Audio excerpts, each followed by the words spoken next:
Hey everybody, this is herculespetix, founder, curator, docent, and gift shop employee of the herculespetix Academy of Comic Book Studies.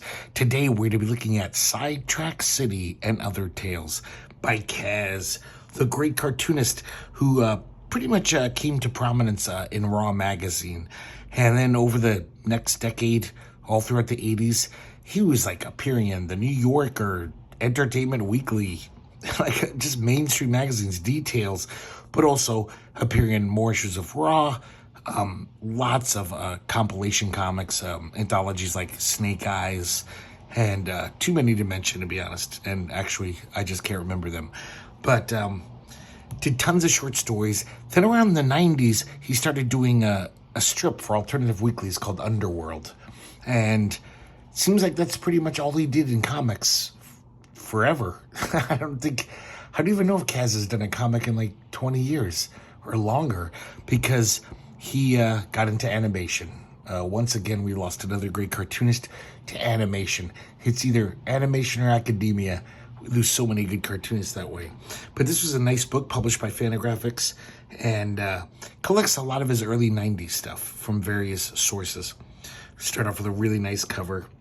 If you've never seen Kaz, this is pretty much what you're in for. This is all his comics kind of look like this.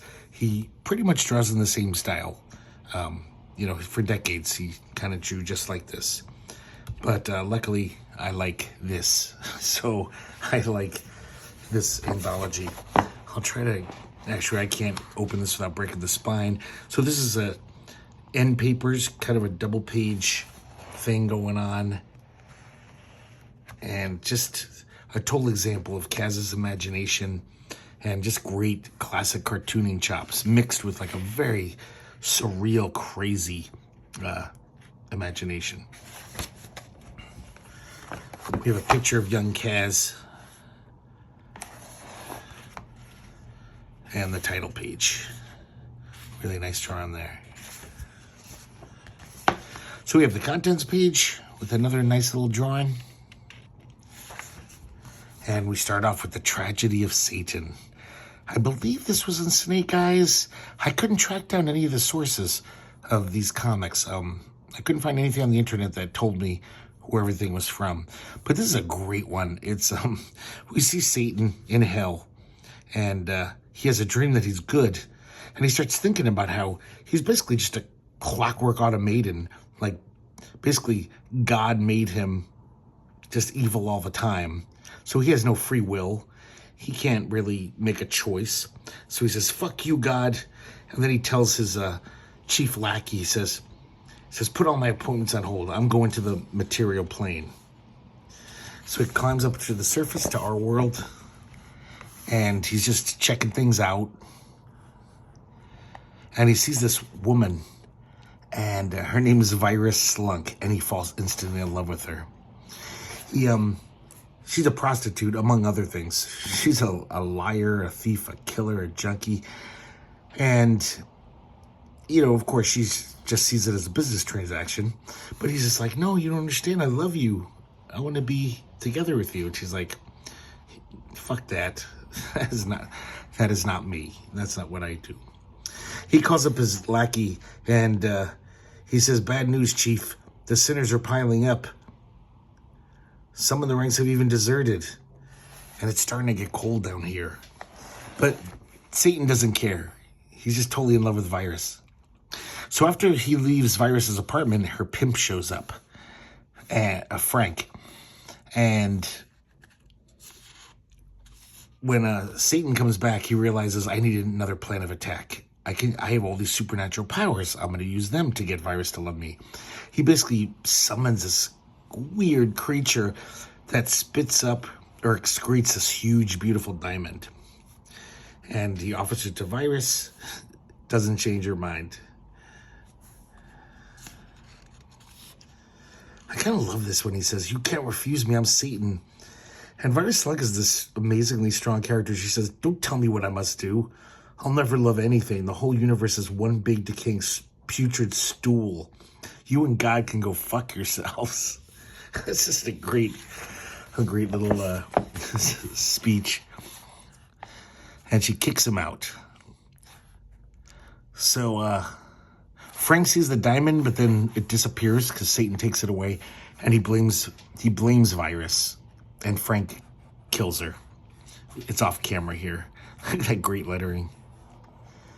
And as you probably have noticed, just like every cast panel is just packed with all this just crazy, bizarro shit. All the buildings are just nuts. There's all this crazy shit on the floor. And so Satan calls back to his chief lackey in hell. It's getting really cold down there. And things are really going to shit. He said the sinners are questioning their guilt instead of punishing. And the legions of hell are agreeing with them.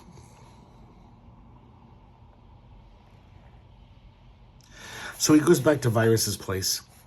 Satan does. And he finds her dead. But then he's like, oh, this is great. She's an evil person. She's definitely in hell.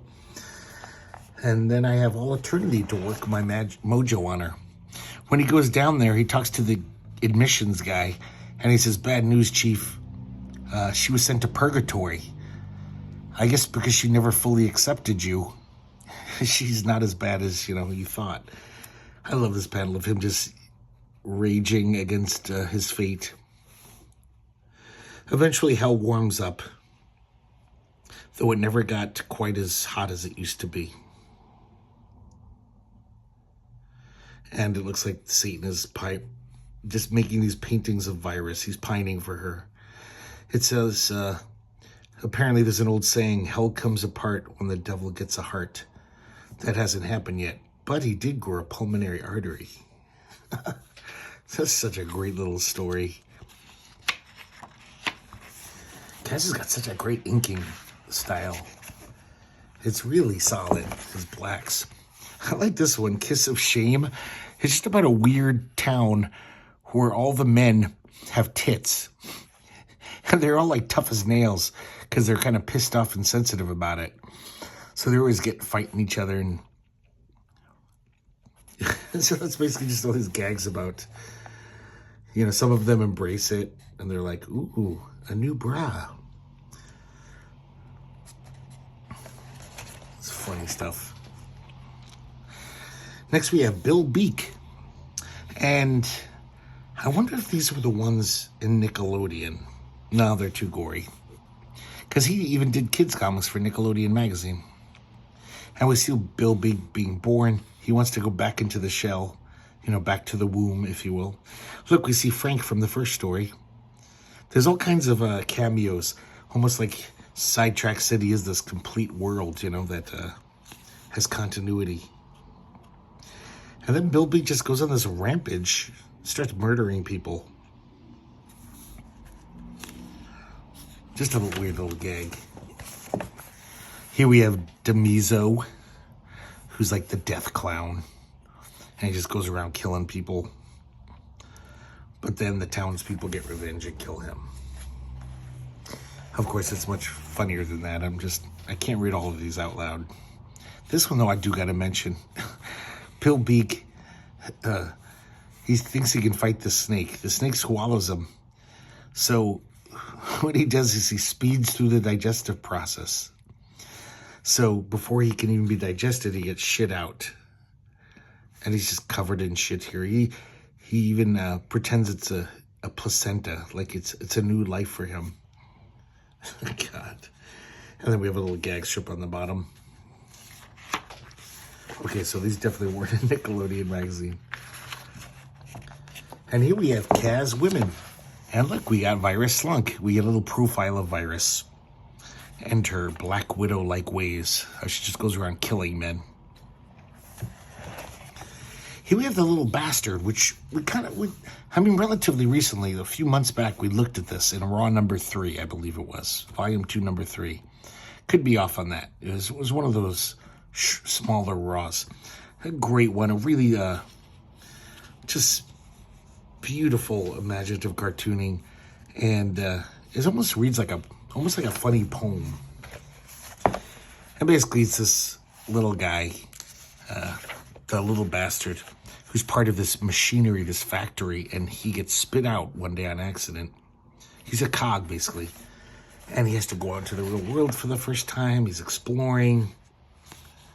He meets this other weird creature. And eventually, he can't take the real world, so he runs back to the factory so he can be part of the machine again. But it looks like he'll never be part of the machine, ever. And it seems like he's made his peace with living in the real world. So if you want to hear more about this in depth, check out that raw video. Zack Smoke in the Necronaut. So it's very odd. This is crazy cartooning. Here's the guy who would be in his Underworld strip. I can't remember his name, Bratzo or something.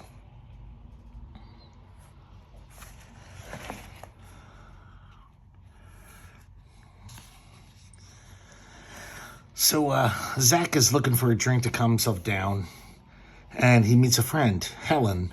She says, hey, come over to my place. Let's hang out, have some fun. And she starts shooting up heroin.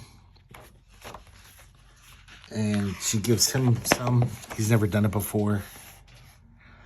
And all of a sudden it's weird because it's almost like he did coke. He just starts rattling off stuff. Look at these huge balloons. Kind of druggy thoughts. And then he comes out of his reverie and he sees Helen and she's dead. So he runs outside and it looks like death is chasing after him. This is death, this crazy, whatever the hell that is. And Zach jumps on death and looks like he knocks him out. So he's running around and he's like, oh, what have I done? So it's almost like he's a zombie. I mean, he doesn't want to eat flesh or anything, but like food is tasteless. He's unmoved by the sight of a sexy woman. His heart's not beating, his hands are cold. So he's like the living dead, truly. Not a zombie, but like, it's just not that great. But then he kind of comes to this realization that like, so death is built into living.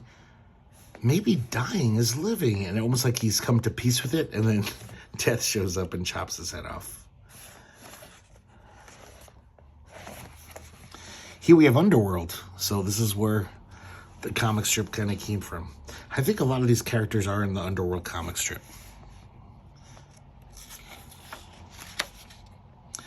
And this is just about how all the weird things people sell on the streets of Manhattan. There's a little gag page. There's just some beautiful modern art here. I love this. Excuse me. So this is the first of a bunch of strips featuring these characters. This one's called Goodbye Sun. It takes place on planet Earth 3006. And we see this little girl. She wakes up her father. She says, Scully and me were playing zombies in the malignant zone. And he ran away, and he's never coming home again. Scully's her brother. And the father says, good riddance. I don't care. He wasn't supposed to be playing in the malignant zone anyway. But the mother overhears and says, you better go look for him. So he's all like, ah, God damn it. And he travels out there. And he finds this what is it called? A yipworm. And apparently yipworms are really tasty. So he's going to eat it. But the yipworm has some sob story and convinces the father not to eat it. That's craziness.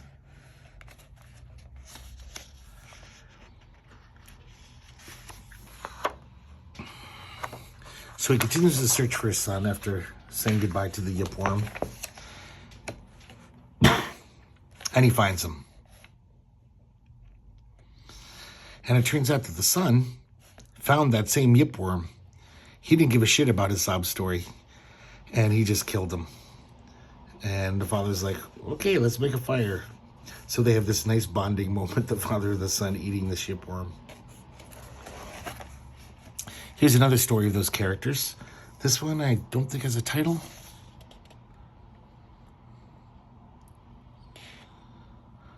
And this is just a one-page gag. It's pretty funny.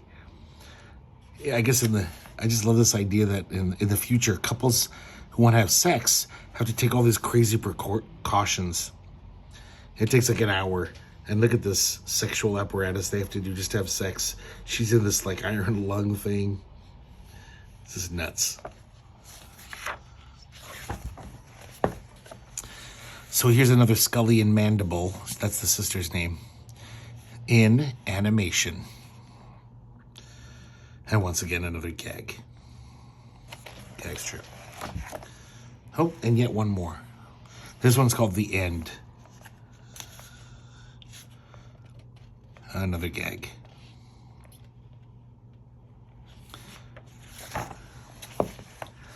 Here's Zoot Rumpus. This one's very odd. Just these people at a party. Everyone's getting drunk and wasted. And they're all just like kind of almost saying philosophical things.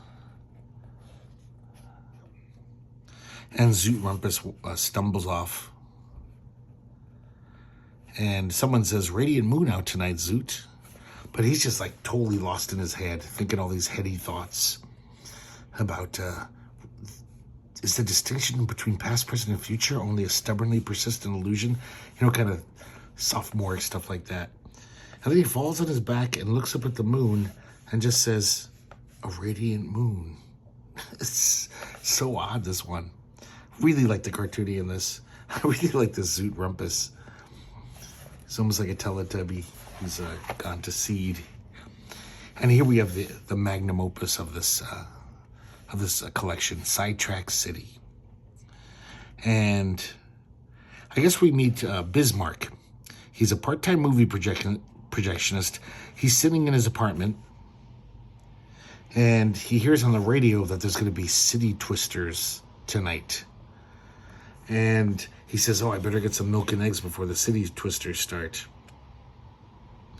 As he's walking down the street, he says, I don't remember a building being there.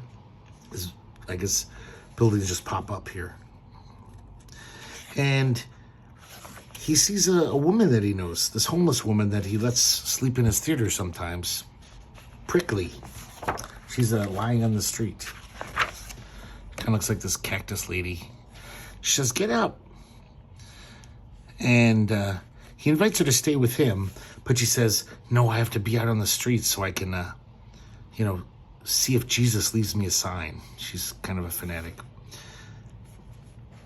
She says, "Actually, you should come up to, I have a place to stay.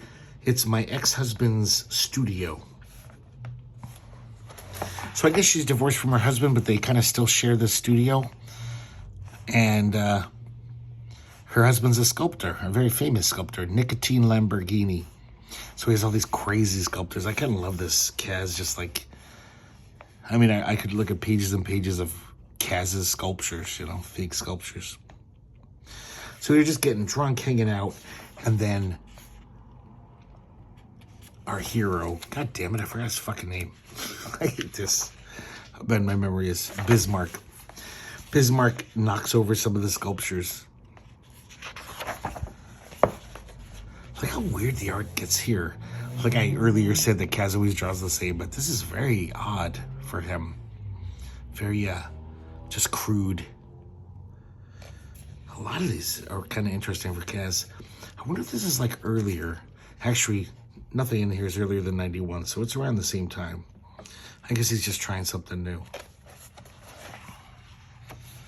Man, the art in here is just... I really love this. I can't say why. I don't even know if Kaz can actually draw, like for reals, like illustrate. I've never seen him try. So Bismarck admits to Prickly that he has a floating pig head named Charlie that appears to him from time to time and gets him to do bad things against his will. And I love the scene of all the broken sculptures. I guess he went on a real rampage and broke almost all the sculptures. But that is just such a beautiful mess, this panel. So they go out into the streets and a city twister shows up. So then we get a little history of the city twisters. Apparently, Sidetrack City is has weird architecture. There's lots of hard right angles, corners, and nooks.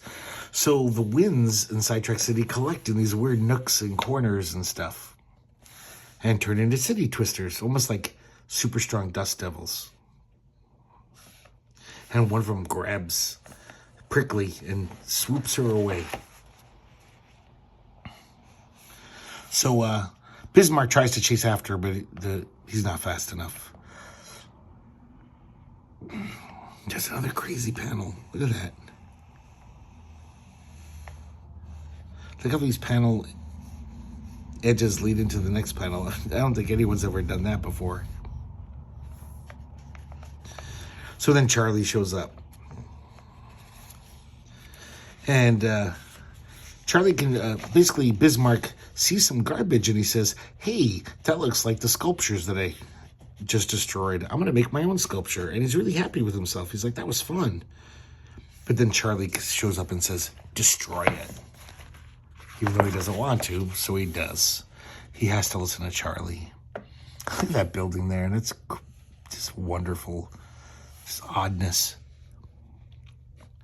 So then Charlie says, I want you to kill someone. And it's almost like they have this philosophical debate about murder, if it's right or wrong. Charlie's trying to convince him that, like, some people just deserve to die. They're inferior. Look at this woman, that woman across the street. Don't you realize you're better than her? If you want to kill her, you can. And Bismarck does not like this. He's totally resisting.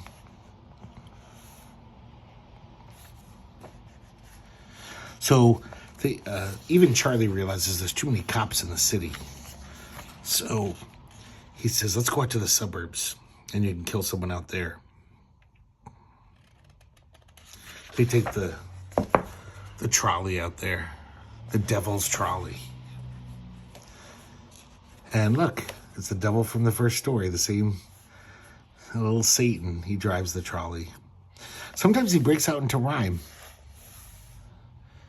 Out of the suck of industrial muck in a culture infested with folly, under the back of history's tracks rides the devil's trolley. Look at all these mutants on the devil's trolley. Well, it looks like they're all the damned.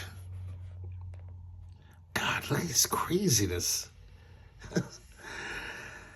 I wonder if Kaz could actually become an architect and try to build these buildings. I would like to live in a town with that kind of architecture. And the rhymes continue. It's almost like he's turning into George Carlson for this part. God, so this is basically just the devil's trolley just traveling to the suburbs, and every panel is just an excuse for Kaz to just show all this amazing scenery, all these crazy creatures, and so much fun. And then it's weird. Then these two snakes with top hats jump out of Bismarck's head. They kind of fly ahead and derail the train. And the train crashes. I'm sorry, the trolley crashes. So Charlie says, it's okay. We're almost at the suburbs anyway. So that's the end of chapter 1. We just get a nice little drawing here.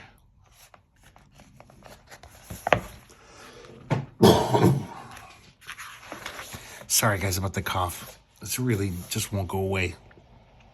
So here we got part 2. So Charlie has convinced him. Basically, there's a house. He says, kill the person in the house. And he still doesn't want to. He's really resisting. But then the guy inside the house comes out with a knife and says, what are you doing on my lawn? Kind of threatens him. And Bismarck runs away. So then he hears Charlie crying for help. And it sounds like it's coming from the house. So Bismarck barges in. And he gets in a scuffle with the guy with the knife. Man, that is just amazing. Look how kinetic that is. Doing that crazy, animation Hanna-Barbera type fight thing. All these sound effects. Dish, blat, fuck, yak, pop, dink, lob, muff. It just goes on, all these nonsense words. And so when the fight's done, it looks like Bismarck has killed this guy. And he can't even find Charlie. He realizes that Charlie kind of tricked him. But Charlie is in the other room. And I don't quite understand what's going on here, but Charlie says, I can't believe you did it. I'll be in complete control now. And it looks like Charlie has grown. I mean, he has grown. And I guess by him killing this guy, it made him get bigger, and now he's going to control Bismarck. But then the two snakes jump in, and they start basically pummeling Charlie and beating him down to size until he's just this tiny little pathetic blob. And they say, okay, Bismarck is under control. But then it looks like Bismarck has a mental breakdown. He just collapses. And they're like, uh-oh, when we jumped out of his skull, we left the door open. And man, this is some of my favorite cats ever. Look at this panel. I don't know what the hell's coming out of his head. Bad ideas, bad thoughts. All these weird, some of them are just abstract things. But there's the devil again. And then it just gets all stripped down here once again. This cute little character also comes out of his head. Man, sorry. The Kaz is just utterly unique. The shit he sees, or at least draws. So then it basically sounds like he's just hallucinating, just talking about all these crazy, almost like drug talk, you know. I am an intelligent arrangement of patterns that's using this body to explore the possibilities of life. That's just a little part of this weird rant. He sees the parts of his brain, and they're talking to him. They're like, we're your minds, your multi-minds. This great totem pole of nuts. And then all of a sudden, a city twister shows up with Prickly.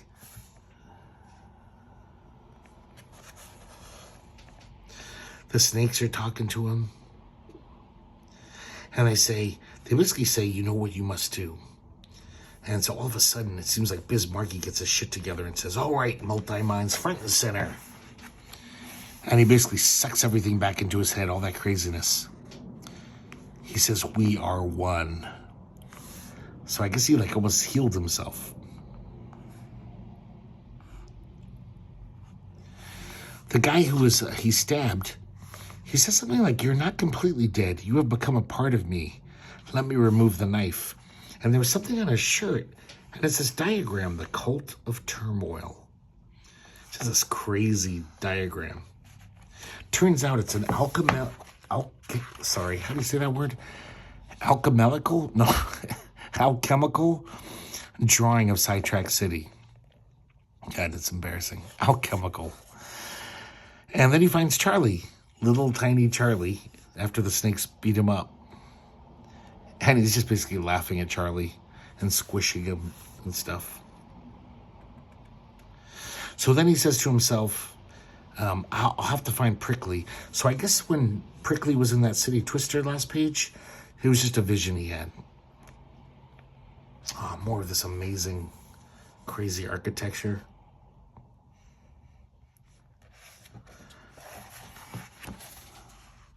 And when he gets to his house, it's gone. Completely razed from the spot where it was. It's now a vacant lot. And then this little ice cream vendor kid shows up. And he was actually on page 43. We see him for a couple panels. And Bismarck says, hey, did you see what happened in this building? And he says, turmoil, man. And they start talking about the cult of turmoil. The ice cream kid is surprised that he has this alchemical drawing. And he tells him the Cult of Turmoil is a secret society of artists and architects that was formed when Sidetrack City was being built. This kid has been following the Twisters for years now, and he's come to some startling conclusions, he tells Bismarck. So he tells him all this crazy shit he's observed about the city Twisters. I guess when city Twisters, sometimes they zip around in packs. So he says when a bunch of them get together, they do have the power to totally lift a building up. But they usually,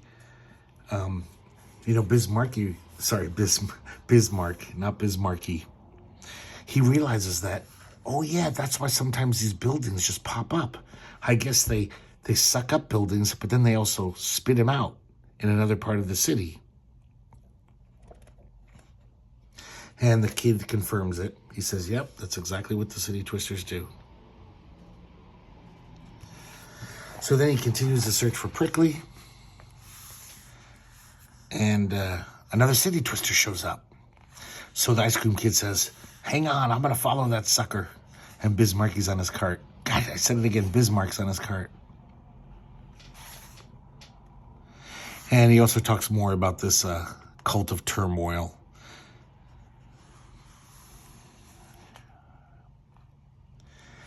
He actually says that, yeah, the leader of the Cult of Turmoil was killed tonight. Ever hear of him? It's that guy that he stabbed.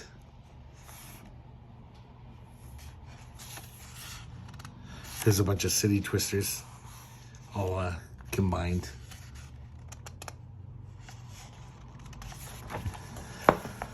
So Bismarck basically says, I'm going to jump into one of those city Twisters.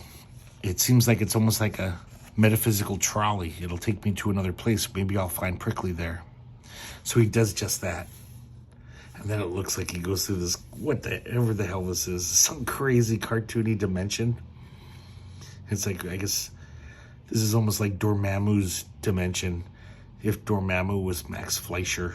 This is craziness. And he gets spit out. Patoo. And he says, hey, I'm in my own kitchen. So he's back in his apartment, but now it's in a totally different neighborhood. So he was correct. His building was lifted up by the city Twisters and then spit out somewhere else in Sidetrack City. And then finally he sees Prickly across the street. And of course she's still drinking. She's a total drunk.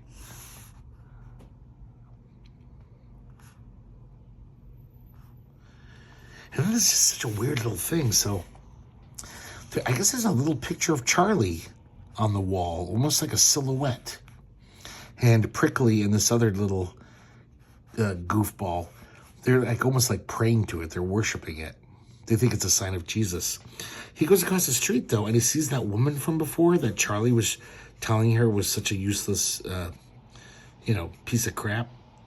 And she says that there was this moth on a light bulb. This light bulb she bought, a moth basically burned itself onto it. And that's what's causing that shadow on the wall. That looks like Charlie. And she wants to turn it off. She's like, I don't want these people coming into my neighborhood praying to this apparition. That's what they think. And he's like, no, you can't turn it off. You'll shatter their whole, metaphysical concept. So this woman just turns off the light bulb. And actually, Prickly takes it quite well. She says her whole world has been expanded. But the other little goofy guy is like, I'm scared. And Prickly hugs him and says, don't be scared. You've got to be your own Jesus now. And they bid farewell to Bismarck and thank him. And he says, for some reason, Bismarck thinks, what will I believe tomorrow?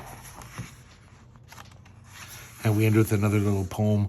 One day soon the Twisters will decide all the shadows that now lay asleep, and the citizens of Sidetrack will stand in the translucent light of a fresh mystery. So like, just this nebulous ending, but it's kind of like just, I don't know, I find it beautiful.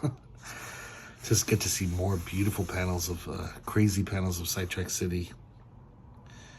Oh man, I love this Sidetrack City. I can't remember what that's. I would imagine this was from Snake Eyes, but who knows? I can't remember. I have those, but I haven't taken them off the shelf in decades. And here we have a little autobio page. It's called Hell is for Heroes, and it's just about young teenage Kaz, how he totally had hero worship for Richard Hell. He would take the train down from New Jersey to CBGB's to see Richard Hell all the time. One day in art class, he was so inspired that he made a little statue of Richard Hell. And the next time he went to CBGB's to see Richard Hell play, he got backstage, saw Richard Hell kind of having a weird moment. And it's kind of nice. Richard Hell was genuinely touched. And he's like, this statue is amazing. Thank you. And he signed a little note, a nice note to Kaz. That's a nice little memory there. Probably the most realistic I've ever seen Kaz drawing. And then we get yet another just beautiful illustration. Look at that. It's total modern art. It's great. And this apparently was a CD cover for a band who I never heard of. Just more of Kaz's craziness. There you go, guys. Sidetrack City. Most of these stories I have in other formats, but it's really nice to see them all collected. Some I'm not sure I do, though. I bet some of these were from, might have been in Entertainment Weekly or something, which I'm never going to have that. So this is just a really nice book to own, and it is really nice having them all together to see this 5-year period of Kaz. Because it's just so sad to me that he just gave up comics. And I know he might still be doing that Underworld strip, but that Underworld strip is kind of slight compared to this stuff. It's just a goofy gag strip. It's cute. I don't know. I never really dug Underworld that much. But his crazy, it's almost like it's like RD comics, They're like, I can't describe, there's a certain poetry to these, even though they're so zany and goofy. And he just kind of abandoned all of that. All of his early comics, were like this. Even back in the late 70s, he was doing stuff like this, early 80s. And I guess now he's just making a lot of money, living in LA, working in animation. So good for him, but it's a shame for comic fans because I miss this Kaz. And nobody makes comics like this. As you were probably watching. Yeah, if you've never seen Kaz, I'm sure you were just like, what the fuck is this? That's how I felt when I first saw him. I saw him in the very first Eclipse magazine, 1982. So that's the first time I saw Kaz. He wasn't as good then. He was a little crude. But even as a kid who didn't like weird comics, I liked, I don't know, whatever, John Byrd's X-Men and Frank Miller's Daredevil. But even then, I liked his comics. They were, something about him was just always this fun imagination going on. So I'm just babbling. Sorry, guys. I'll wrap this up. Hope you guys enjoyed looking at this, and I hope to see you next time here at the herculespetix Academy of Comic Book Studies.